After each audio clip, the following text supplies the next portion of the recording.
तो दोस्तों कैसे हैं आप सब। आज हम बात करने वाले हैं हाइपरटेंसिव रेटिनोपैथी की।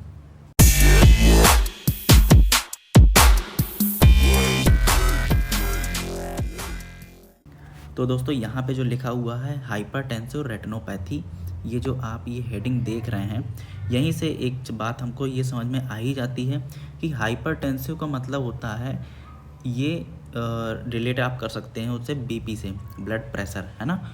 जो ब्लड प्रेशर होता है उसके हाई होने की वजह से रेटिना में कुछ चेंजेस आ जाते हैं। वहाँ पे हमें कुछ चीज़ें ऐसी देखने को मिलती है जो कि जो नॉर्मल रेटिना से अलग होती है। तो इसका सीधा सा मतलब मैंने आपको अभी बता ही दिया है कि इसका ब्लड प्रेशर की वजह से कुछ चेंजेस आ जाते हैं रेटिना में। उसमें क्या चेंजेस आते हैं अब हम आगे समझते हैं। तो यहाँ पे जो भी लिखा हुआ है, जैसे कि ये डेफिनेशन इसकी लिखी हुई है, तो इसको मैंने इसलिए लिखा है ताकि आप एक अच्छे नोट्स भी तैयार कर सकें। और ये जो मैं आपको आज पढ़ा रहा हूँ इसकी आपको पीडीएफ फॉर्म में लिंक मिल जाएगी नीचे डिस्क्रिप्शन बॉक्स में। गूगल ड्राइव की लिंक आपको मिलेगी, उसमें क्लिक करके आप डायरेक्ट इस पीडीएफ को डाउनलोड कर सकते हैं और वहाँ से इस चीज़ को समझ सकते हैं। या फिर आप ऐसा भी कर सकते हैं कि मेरी इस वीडियो को आप देखते जाइए और साइड बाई साइड उस पीडीएफ को भी निकाल लीजिए और उससे मतलब नोट्स भी तैयार कर सकते हैं और इस चीज़ को समझ भी सकते हैं। ठीक है दोस्तों, तो यहाँ पे हम देख रहे हैं कि सबसे पहले इसकी डेफिनेशन थोड़ा सा समझ लेते हैं, पढ़ लेते हैं। जैसे यहाँ लिखा हुआ है hypertensive retinopathy is damage to your retinas. Retina मतलब inner back lining of eye, मतलब कि जो सबसे पीछे का जो पार्ट होता है रेटिना कहलाता है वो आइज़ का। ठीक है, from long term high blood pressure. क्यों होता है ये? जिसको ज़्यादा टाइम तक हाई ब्लड प्रेशर का प्रॉब्लम होता है उन लोगों को कुछ इस तरीके का प्रॉब्लम देखने को मिलता है। It has no symptom until the advance stage. जब तक हमें मतलब ये जब तक एडवांस स्टेज में नहीं जाता उस टाइम तक हमें कोई सिम्टम्स देखने को नहीं मिलते हैं। ठीक है, when you may being to have vision loss और कॉम्प्लिकेशन, मतलब कि उस टाइम तक मतलब कॉम्प्लिकेशन जब तक ना दिखे, ठीक है, विज़न लॉस होने की जब तक प्रॉब्लम ना आए तब तक मतलब पेशेंट को भी ये चीज़ नहीं समझ में आ पाती है कि कुछ ऐसा प्रॉब्लम क्रिएट हो रहा है या नहीं हो रहा है। उसको मतलब उतना ध्यान नहीं रहता है कि मेरा बीपी लो है, हाई है, क्या है, उसकी वजह से क्या प्रॉब्लम आ रही है। उसको अवेयरनेस कराने की भी मतलब कराने के लिए भी कोई मतलब अगर नहीं रहता है तो उनको ज़्यादा दिक्कत हो जाती है, क्योंकि उनको जब पता नहीं रहेगा कि मेरा जब बीपी धीरे धीरे जब बढ़ेगा, ऊपर जब जाएगा, तो पता नहीं उसकी वजह से क्या क्या प्रॉब्लम्स आ सकती है। ठीक है दोस्तों, तो ये सब चीज़ें होती हैं। तो हम आगे समझते हैं, पढ़ते हैं इसको।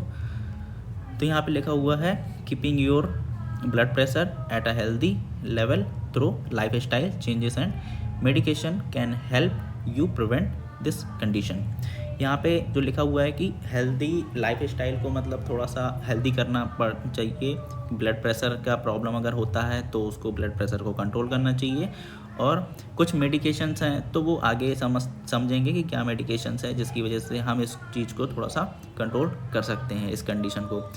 Hypertensive retinopathy is an I condition in which high blood pressure damages the layer of tissue at the back of the eye ball, मतलब कि retina. Back of the eye ball का मतलब हुआ यहाँ पे रेटिना से, क्योंकि वही सबसे पीछे की हमारी लेयर होती है जो हाई ब्लड प्रेशर की वजह से डैमेज हो जाती है।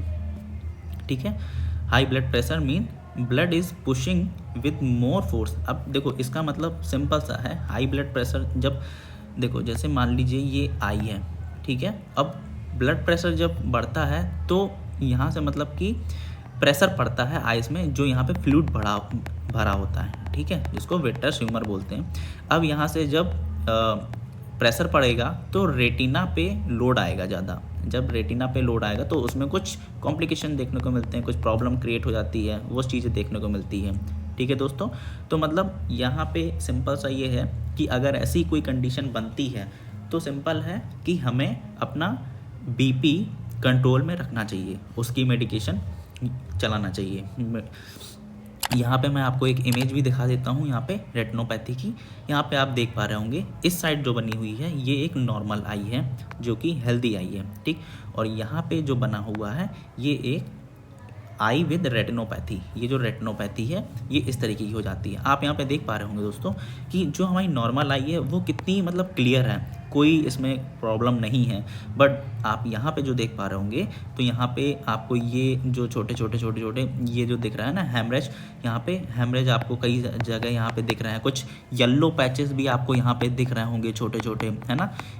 और यहाँ पे जो है मतलब हमें ये देखने को मिल रहा है कि ये जो प्रॉब्लम है ना, ये प्रॉब्लम हमारी नॉर्मल आई से कितनी ज़्यादा अलग है, कितनी ज़्यादा हट के है।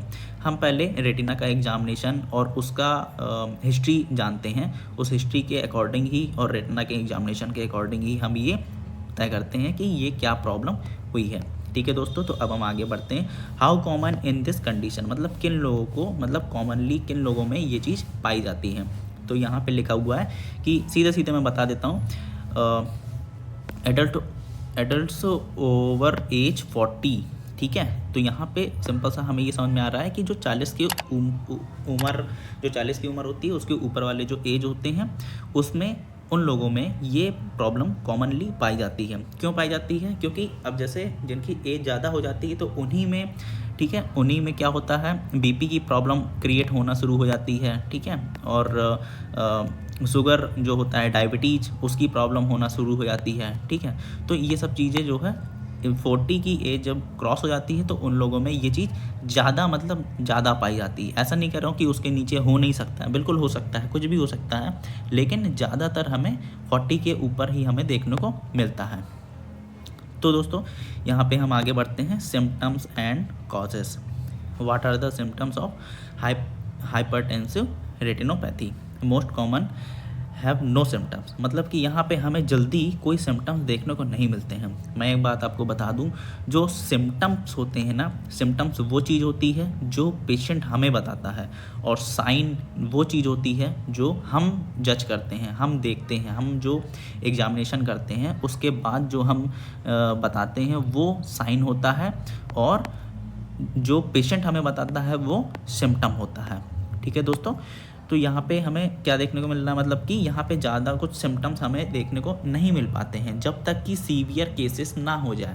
जब सीवियर केसेस हो जाता है, पेशेंट को देखना वेखना में थोड़ी प्रॉब्लम आने लगती है, तब जाके उसको ये रियलाइज़ होता है कि पता नहीं क्या प्रॉब्लम क्रिएट हो गई है मेरी आँख में कि मुझे दिख नहीं रहा है, या मुझे अदर कुछ प्रॉब्लम हो रही है ना।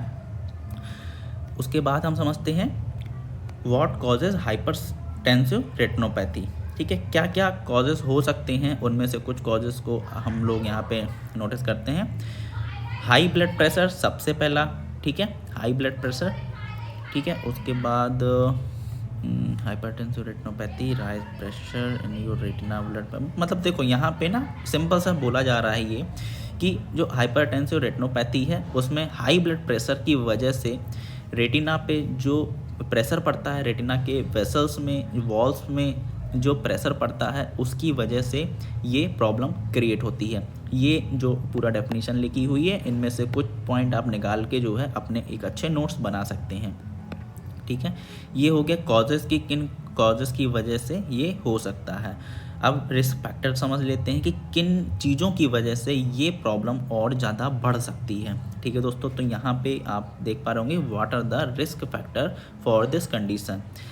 The most important risk factor is long term high blood pressure. ये सबसे बड़ा है, मतलब ये सबसे मेन इम्पॉर्टेंट यही चीज़ है। ठीक है, अदर रिस्क फैक्टर भी इंक्लूड किए गए हैं, उस पर भी अभी हम पढ़ेंगे। तो सबसे पहले हमें यही देखने को मिल गया कि हाई ब्लड प्रेशर सबसे बड़ा रिस्क फैक्टर है। अगला पॉइंट टू पॉइंट पढ़ते हैं, a history of cardiovascular disease. अगर ये प्रॉब्लम होती है तो भी हमें ये चीज़ देखने को मिल सकती है। ठीक है, स्मोकिंग एंड टोबैको का यूज अगर ज़्यादा होता है, बहुत ज़्यादा होता है, तो वहाँ भी हमें ये चीज़ें देखने को मिलती है। और एक चीज़ को देख के ही हम कुछ ऐसा डिसाइड नहीं कर सकते हैं, हिस्ट्री जानना हमें बहुत ज़्यादा इम्पॉर्टेंट होता है दोस्तों। जब तक हम हिस्ट्री में 3-4 चीज़ें ऐसी कॉमनली ना पाई जाए कि इससे रिलेटेड कुछ हो रहा है, मतलब कि इससे रिलेटेड कुछ सिम्टम्स या कुछ कॉज ऐसा कुछ अगर नहीं हो रहा है, तो हम ये जज नहीं कर सकते कि हाँ यही वो प्रॉब्लम क्रिएट हुई है। अगर हमें सारी चीज़ें एक्यूरेट हमें मिल जाती है कि हाँ जितने भी कॉजेस हैं वो इसी से रिलेट कर पा रहे हैं, तो फिर हमें ये समझने में आसानी होती है कि हाँ यहाँ पे यही वो प्रॉब्लम हो रही है। जैसे हाई कोलेस्ट्रॉल हो गया। अब जैसे 2-4 अगर कॉजेस ऐसे मिल जाएँ, 2-4 रिस्क फैक्टर ऐसे मिल जाएँ, तो हमें ये कन्फर्मेशन और ज़्यादा हो जाती है कि हाँ दोस्तों, कि यहीं पे ये वो प्रॉब्लम हो रही है जो कि आइडेंटिफाई हम कर रहे हैं ना। ओबेसिटी हो सकती है, हाई ब्लड शुगर हो सकता है, ब्लड शुगर मतलब कि डायबिटीज़ जैसा, ठीक है। और यहाँ पे मतलब यही कुछ इम्पोर्टेंट थे जो कि मैंने आपको बता दिया। बाकी लिखे तो और भी हैं, आप इसको नोट्स की तरह तैयार कर सकते हैं। अब यहाँ पे समझते हैं what are the complication of hypertensive retinopathy without treatment, ठीक है। Hypertensive retinopathy can lead to, किस तरीके से हम इसको जो है थोड़ा सा देख सकते हैं, कर सकते हैं। यहाँ पे पहला पॉइंट लिखा हुआ है विजन दैट ग्रेजुअली गेट्स वो, मतलब धीरे धीरे धीरे धीरे क्या होगा, विज़न में प्रॉब्लम आना शुरू होगी। धीरे धीरे यहाँ तक भी पहुँच सकता है, ब्लाइंडनेस तक भी ये बात पहुँच सकती है। इसलिए हमने ऊपर क्या बात की थी कि या इसमें मतलब ज़्यादा कुछ मतलब ऐसे सिम्टम्स देखने को नहीं मिल पाते हैं जब तक कि पेशेंट को खुद ही ये रियलाइज़ ना हो जाए। अब देखो, अब हमारे पास पेशेंट कब आता है, जब उसको कोई प्रॉब्लम होती है। जब प्रॉब्लम होगी तभी तो वो आएगा, ऐसे थोड़ी ना कोई आ जाएगा। बहुत कम ऐसे लोग होते हैं जो कि अपना मतलब रेगुलरली अपने चेकअप करवाते रहते हैं, दिखवाते रहते हैं, जांच करवाते रहते हैं कि देख लो कि कोई प्रॉब्लम तो नहीं आई है। अगर कोई प्रॉब्लम आ रही हो तो उसको शॉर्ट आउट हम कर सकते हैं अभी, क्योंकि अभी टाइम है। इस तरीके के बहुत कम लोग होते हैं। ज़्यादातर लोग ऐसे ही होते हैं जब तक उनकी कंडीशन बद से बदतर जब तक नहीं हो जाती है, तब तक उनको ये लगता ही नहीं कि हाँ मुझे जाना चाहिए, कहीं दिखा लेना चाहिए, डॉक्टर के पास दिखा लेना चाहिए या जो भी है। तो यहाँ पे ठीक है, पहला पॉइंट हमने कवर किया। दूसरा पॉइंट में हम समझते हैं स्वेलिंग इन योर रेटिना, जिसको मैकुलर एडिमा भी बोलते हैं। यहाँ पे अगर मैकुलर एडिमा अगर ये चीज़ हो जाती है तो फिर मतलब यहाँ पे कुछ ऐसे पॉइंट्स हैं जिनको देख के हम ये समझ सकते हैं ना। थर्ड पॉइंट है lack of blood flow to your retina and optic nerve. यहाँ पे जो आप देख पा रहे होंगे, जो मैंने इमेज अभी आपको दिखाई थी, यहाँ पे क्या दिख रहा है, यहाँ पे साफ साफ दिख रहा है, यहाँ पे हेमरेज हो गया है, यहाँ पे ब्लड फ्लो यहाँ पे हो गया है, यहाँ पे क्लॉटिंग्स ऐसा कुछ हो जाता है, ब्लड क्लॉट हो जाते हैं, वॉल में डैमेज हो जाती है, पैचेस पड़ जाते हैं इन कंडीशन में, ठीक है दोस्तों। तो यहाँ पे थर्ड नंबर हमारा क्या आ रहा है, लैक ऑफ ब्लड फ्लो, ठीक है। लैक ऑफ ब्लड फ्लो मैंने आपको अभी बता ही दिया है, to your retina and optic nerve. Fourth point हमारा आ रहा है the pulling away to your retina from the tissues that supported retinal detachment. अगर ये चीज़ देखने को मिल रही तो भी ये चीज़ हो सकती है, यहाँ पे ये चीज़ हो सकती है। रेटिनल डिटैचमेंट मतलब कि रेटिना की जो लेयर होती है ना, वो डिटैच हो गई है अपने से जहाँ पे वो लगी होती है। तो इन कारणों की वजह से भी ये चीज़ देखने को मिलती है। बाकी यहाँ पे और भी कुछ चीज़ें लिखी हुई है, the cause of hypertensive retinopathy, blood pressure, high blood pressure, rising to risk for other eye tissues includes, ठीक है। कुछ चीज़ें यहाँ पे लिखी हुई है, मेन जो पॉइंट्स थे वो मैंने आपको कवर कर ही दिए, वो मैंने आपको बता ही दिए हैं। यहाँ पे अगर मैं बात करूँ ट्रीटमेंट की, तो देखो ट्रीटमेंट डिपेंड करता है उसके कॉज के ऊपर कि किस तरीके का है। और ट्रीटमेंट मेरे अकॉर्डिंग ट्रीटमेंट यहाँ पे सबसे बड़ा ट्रीटमेंट तो यही है कि हम क्या करें कि जो पेशेंट है उसका जो ब्लड प्रेशर जो बढ़ा हुआ है, उसका जो बीपी बढ़ा हुआ है, उसको हम धीरे धीरे धीरे धीरे धीरे धीरे कंट्रोल करने की कोशिश करें। कम नहीं करना है यहाँ पे कोई भी चीज़, मतलब चाहे बीपी हो या डायबिटीज़ हो, उसको कभी हम ज़्यादा अगर होता है तो उसको कभी हम कम नहीं करते हैं, उसको हम हमेशा नॉर्मल करते हैं, कम करके उसको नॉर्मल तक लाने की कोशिश करते हैं। ऐसा नहीं होता कि अभी बीपी बढ़ा हुआ है तो उसको हम जो है पूरी तरीके से डाउन कर दें। डाउन करेंगे तो भी प्रॉब्लम क्रिएट होगी, अगर ज़्यादा बढ़ेगा तो भी हमें प्रॉब्लम क्रिएट होगी। इसलिए उसको थोड़ा कम करके हम यहाँ पे कंट्रोल तक लाते हैं, ठीक है। उसको कंट्रोल करते हैं कि ताकि ये ज़्यादा भी ना रहे और कम भी ना रहे, ठीक है दोस्तों। तो यहाँ पे क्या होता है कि जो है बीपी हो या डायबिटीज़ हो, उसको कंट्रोल करने की कोशिश की जाती है, ना कि कम करने की। मतलब कम करके कंट्रोल किया जाता है, बिल्कुल से कम नहीं किया जाता है, क्योंकि ज़्यादा होगा तो भी प्रॉब्लम आएगी, कम होगा तो भी प्रॉब्लम आएगी। तो दोस्तों आई होप आपको यहाँ पे थोड़ा बहुत कुछ समझ में आ गया होगा। यहाँ पे जो भी मैंने ये इसको समझाने के लिए ये मार्क किया है, इसको सभी को मैं अभी इरेज कर देता हूँ और ये नोट्स मैं आपको अभी प्रोवाइड करा दूंगा। नीचे डिस्क्रिप्शन बॉक्स में आपको लिंक मिल जाएगी गूगल ड्राइव की, तो वहाँ पे आप इसको पढ़ सकते हैं, देख सकते हैं और अपने अच्छे नोट्स बना सकते हैं। बाकी जो भी चीज़ थी यहाँ पे मैंने पूरी तरीके से कोशिश की है आपको समझाने की, ताकि आपको समझ में आ जाए अच्छे से। देखो यहाँ पे क्या है कि वर्ड्स पे नहीं जाना है, हमें समझना है, कंडीशन समझना है उसका कि इसके पीछे वजह क्या है, क्यों ये ऐसा हो रहा है, क्यों नहीं हो रहा है, ये सब चीज़ें है ना। बाकी आपको थोड़ा सा पढ़ने की तो ज़रूरत पड़ेगी, क्योंकि देखो एग्ज़ाम होंगे तो एग्ज़ाम में आपको पढ़ना तो पड़ेगा ही, लिखना तो पड़ेगा ही, बिना लिखे तो कैसे पास हो पाओगे, है ना। लेकिन यहाँ पे क्या है कि कॉलेज की बात एक अलग होती है। कॉलेज में हमें जो पढ़ने को मिलता है, हम क्या करते हैं, हम उसका रट्टा मारते हैं, रट्टा मार के हम एग्ज़ाम को पास करते हैं। एग्ज़ाम पास करके फिर हम क्या करते हैं, कहीं जॉब देखते हैं, हॉस्पिटल में कहीं भी, तो हम कहाँ आते हैं, हम अपनी फील्ड में उतरते हैं इसकी, ठीक। फील्ड में जब हम उतरते हैं तो हमें कुछ और ही देखने को मिलता है, कुछ और ही चीज़ें हमें देखने को मिलती है। क्यों? क्योंकि यहाँ पे आप इस डेफिनीसन को पढ़ लोगे, रट लोगे, ठीक है, ये पूरी डेफिनीसन को पढ़ लोगे, रट लोगे। उसके बाद जब आप फील्ड में उतरोगे, जब आप क्लिनिक में जब आप रहोगे, वहाँ पे हॉस्पिटल में रहोगे, वहाँ पे जब पेशेंट आएगा तो वहाँ पे बहुत सारी ऐसी चीज़ें देखने को मिलती है जो कि मतलब आपने कभी ये चीज़ महसूस भी नहीं की होगी कि क्या शायद ऐसा भी कुछ होता है, ठीक है। ज़रूरी नहीं है कि जो भी लिखा हुआ हो उसी पे, मतलब जो भी डेफिनीसन हो या जो भी हो वो बिल्कुल ही वैसे ही हो, ठीक है। ऐसा बिल्कुल भी नहीं होता। फील्ड में जब हम उतरते हैं ना तो वहाँ पे बहुत सारी चीज़ें हमें अलग देखने को मिलती है।